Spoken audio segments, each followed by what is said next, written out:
கதிரு அவங்களோட டிராவல்ஸ்க்கு ஒரு ஆர்டிஸ்ட கூட்டிட்டு வருவாரு.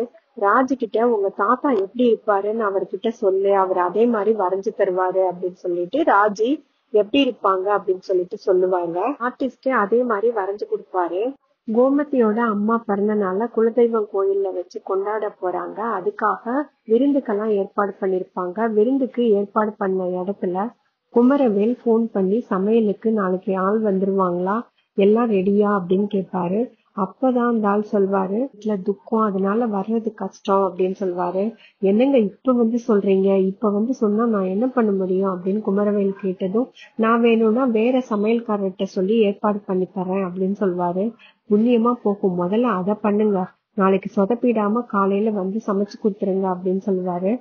அந்த சமையல்காரரும் சரிங்க, நான் கண்டிப்பா வேற யார்கிட்டயாவது சொல்லி உங்களுக்கு ஏற்பாடு பண்ணி கொடுக்கறேன் அப்படின்னு சொல்லிடுவாரு.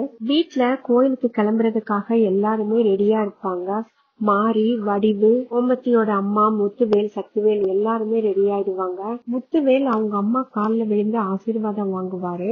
மாரி குமரவேலையும் அவங்க பாட்டி கால்ல விழுந்து ஆசீர்வாதம் வாங்க சொல்லுவாங்க. குமரவேலும் கால்ல விழுந்து ஆசீர்வாதம் வாங்குவாரு. சக்திவேல் மட்டும் கால்ல விழமாட்டேன்னு சொல்லிடுவாரு. சக்திவேலோட அம்மா சக்திவேல் கிட்ட, நீ இன்னைக்கு பிரச்சனை எதுவும் பண்ண மாட்டேன், கோமதி வீட்டுல இருந்து எல்லாரும் வந்தாலும் எந்த பிரச்சனையும் பண்ண மாட்டேன்னு எனக்கு சத்தியம் பண்ணி கொடு அப்படின்னு சொல்லி கேட்பாங்க. அவரு சத்தியமே பண்ண மாட்டேன்னு சொல்லுவாரு. முத்துவேலு சக்திவேல் கைய பிடிச்சு இழுத்து அவங்க அம்மா கை மேல வச்சு சத்தியம் பண்ண வைப்பாரு. குமரவேலும் அவங்க பாட்டி கிட்ட இன்னைக்கு பிரச்சனை எதுவும் பண்ண மாட்டேன் அப்படின்னு சொல்லி வாக்கு கொடுப்பாரு. இப்போ பழனி அங்க வருவாரு. எல்லாருமே ரெடி ஆயிட்டீங்களா, கிளம்புறதுக்கு ரெடி ஆயிட்டீங்களா, அங்க எல்லாருமே ரெடியா இருக்கோம், வீட்டுல இருந்து நாங்களும் கிளம்ப போறோம் அப்படின்னு சொல்லுவாரு. பழனி அவங்க கிட்ட, நீங்க எல்லாரும் ரெடி ஆயிட்டீங்கன்னா கிளம்புங்க, நான் மச்சான் கூட அப்படியே வந்துடுறேன் அப்படின்னு சொல்லிட்டு அவங்க வீட்டுக்கு போயிடுவாரு. அங்க எல்லாருமே ரெடியா இருப்பாங்க. சுகன்யா, அரசி, செந்தில், மீனா, ராஜி, கதிரி எல்லாருமே ரெடி ஆயிடுவாங்க. அவங்க எல்லாரும் சாமி கும்பிடுவாங்க. சாமி கும்பிட்டு முடிச்சதும் கோமதி பாண்டியனை தனியா கூட்டிட்டு போவாங்க. அவங்க ரூம்ல கூட்டிட்டு போயிட்டு, அம்மாவுக்கு தங்க வளையல் வாங்கி வச்சிருக்கோம் தான், இல்லைன்னு சொல்லல, ஆனா அவங்களுக்கு இன்னொன்னு நான் செய்யணும்னு ஆசைப்படுறேன் அப்படின்னு சொல்லிட்டு பீரோக்குள்ள இருந்து ஒரு புது புடவைய எடுப்பாங்க. அது பாண்டியன் கோமதிக்காக ஏற்கனவே வாங்கி கொடுத்த புடவை தான். அது புதுசா அப்படியே வச்சிருப்பாங்க. அதனால இந்த புடவைய அம்மாவுக்கு நான் கொடுக்கலான் இருக்கேன் அப்படின்னு சொல்லிட்டு பாண்டியன் கிட்ட கேட்பாங்க. பாண்டியன் என்ன சொல்வாருன்னா, இதெல்லாம் போய் என்கிட்ட கேட்டுக்கிட்டு இருக்க, தாராளமா கொடு, உனக்கு என்ன தோணுதோ அப்படியே செய்ய அப்படின்னு சொல்லி கோமதி கிட்ட சொல்லிடுவாரு. கோமதிக்கு ரொம்ப சந்தோஷமா போயிடும். அந்த புடவையும் எடுத்து வச்சுக்குவாங்க. ராஜியும் கதிரும் அவங்க ரூம்ல இருப்பாங்க.